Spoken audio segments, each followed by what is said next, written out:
ค่ะทุกคนมื้อนี้คือสิพาทุกคนมาลองงานกลมโออีกแล้วมื้อนี้ฮะก็เปิดเป็นมื้อที่ทำอีทเลยเนาะพวกเฮากับมาเลยบ่พลาดดอกเปิดมื้อแรกก็บอกเลยว่าคนหลายขนาดเลยเนาะมื้อนี้พวกเฮากับเอื้อยก็คือพากันมาเลาะซื้อเสื้อผ้าอย่างเดียวเลยจ้านี่ก็สิพากันมาวงพัดลมเพราะว่าช่วงนี้อากาศร้อนสิบอกว่าสิเปลี่ยนพัดลมใหม่เนาะอันนี้เพิ่นบอกว่าขี้คันซักผ้านี่ซื้อตู้ซักผ้าก่อนนะเว้าเล่นเนาะแต่ว่าเฮานี่คือมาเล่นก็กินกับพ่ออันนี้คือสิมาซัดมักปุ้งเป่าแล้วก็ก่อนใช้ก็คือสิให้เอื้อยไผ่ทุงไว้ให้ก่อนว่าบ่ได้จังหวะหั่นนะอันนี้ก็คือแรกๆก็คือแต่คืออยู่แต่พอลูกที่3ก็คือ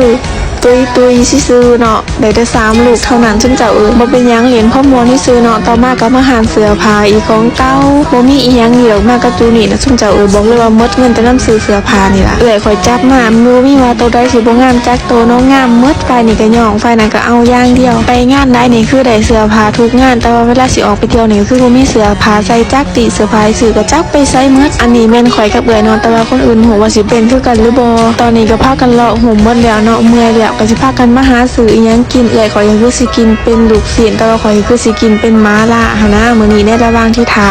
อายแล้วย่างให้อยู่ก็คือสิมาซื้อน้ำชาเขียวใส่กับชีสถึงบอกเลยว่าแซ่บอีหลีซุมเจ้าจักมีอีหยังแน่ข่อยสิกินแล้วบ่แซ่บจักเทื่อตอนนี้ก็ได้แล้วเราก็สิย่างไปหาเนาะบอกเลยว่าถือของอีลุงตุงติงแห้งที่แรกก็ว่าสิพากันนั่งกินอยู่นี่ล่ะแต่ว่าบ่มีโต๊ะว่างจักโต๊ะเลยก็ได้พากันมากินอยู่ห้องบ่ได้มากินอยู่ห้องเรากินน้ำท่าจบคลิปไปก่อนบ๊ายบาย